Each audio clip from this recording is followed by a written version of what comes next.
Hello বন্ধুরা, আজকে আমি আমার প্রথম রান্নাটি তোমাদের সঙ্গে শেয়ার করছি। আজকে আমি বানাবো মিক্স ভেজ সবজি। সেই জন্য আমি পনিরগুলোকে কিউব করে কেটে নিয়ে ভালো করে লাল লাল করে তেলে ভেজে নিয়েছি। সেই তেলে দিয়ে আমরা প্রথমে আলুগুলোকে ভেজে নিলাম, ভালো করে লাল লাল করে ভাজবো। তারপর আলুগুলো লাল লাল করে ভাজা হয়ে গেলে আমরা এরকম লম্বা লম্বা করে গাজর কেটে তার মধ্যে দিয়ে দেবো। তারপরে আলু গাজর দিয়ে ভালো করে একটু নাড়াচাড়া করবো। তারপর দেখো, যখন এরকম লাল লাল মতো একটু হয়ে যাবে ভাজাটা, দেখবে গাজরটা সেদ্ধ হয়ে এসেছে একটু একটু, তখনই আমরা ফুলকপিগুলো ঠিক এরকম লম্বা লম্বা করে কেটে ভালো করে ধুয়ে নিয়ে তারপর আমরা কড়ার মধ্যে তুলে দেবো। তারপর তিনটেকে একটু ভালো করে নাড়াচাড়া করে নেবো।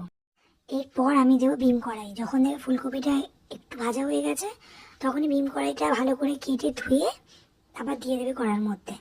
ঠিক আছে, মিক্স ভেজে একটু বেশি সবজি দিলে তবেই ভালো লাগে খেতে। দিয়ে সামান্য একটু নাড়াচাড়া করার পর দিয়ে দেবো কড়াইশুঁটি। শীতকাল মানেই তো কড়াইশুঁটি থাকবেই বাড়িতে। তারপর সব সবজিগুলোকে একসাথে আমি ভালো করে নাড়াচাড়া করে নেবো। এতে একটু তেল বেশি লাগে সব সবজিগুলো ভাজার জন্য। আর একটু নাড়াচাড়া করে নিয়ে সবার শেষে দিলাম আমি ক্যাপসিকাম। ক্যাপসিকাম আগে দিলে ক্যাপসিকাম গলে যেতে পারে, তাই আমি কিউব করে কেটে ভালো করে জলে ধুয়ে নিয়েছিলাম। ক্যাপসিকাম দেওয়ার পরে আমি নুন দিলাম ঠিক একটুখানি, দিয়ে লাস্টবারের মতন একটু ভালো করে নেড়ে নিলাম। তারপরে আমি সব সবজিগুলো পাশে তুলে রেখে একটা থালাতে কড়াই খানিকটা তেল দিলাম ফোড়নের জন্য। তারপরে একটা শুকনো লঙ্কাকে এরকম কুচি কুচি করে কেটে আমি দিয়ে দিলাম। ফোড়ন দেওয়ার পরে একটা আদা আর কাঁচা লঙ্কার পেস্ট ছিল, সেটা প্রথমে দিয়ে দিলাম। তারপরে একটা টমেটো আমি পেস্ট করে রেখেছিলাম, সেটাও আমি দিয়ে দিলাম। দিয়ে ভালো করে নাড়াচাড়া করে নেবো জলটা একটু শুকিয়ে যাওয়া পর্যন্ত। তারপর জল শুকিয়ে গেলে এখানে কাশ্মীরি লঙ্কা গুঁড়ো একটু দিয়ে দিলাম কালারের জন্য।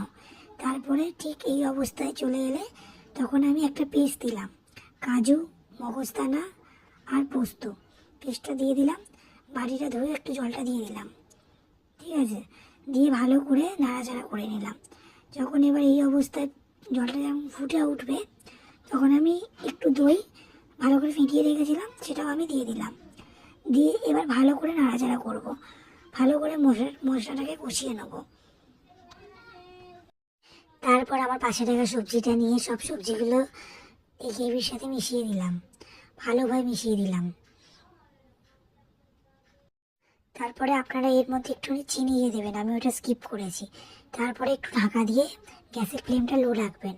খানিকক্ষণ পরে ঢাকা খুলে দেখবেন ঠিক যখন এইরকম অবস্থা হালকা হালকা তেল ছেড়ে দিয়েছে, তখন এবার আমি ভালো করে একটুখানি পরিমাণ মতো জল দিয়ে দেবো, যাতে একটু গ্রেভি গ্রেভি হয়, যাতে সবজিগুলো আরও ভালোভাবে সেদ্ধ হয়ে যায় আর মশলাগুলো সবজির ভেতরে ঢুকে যায়।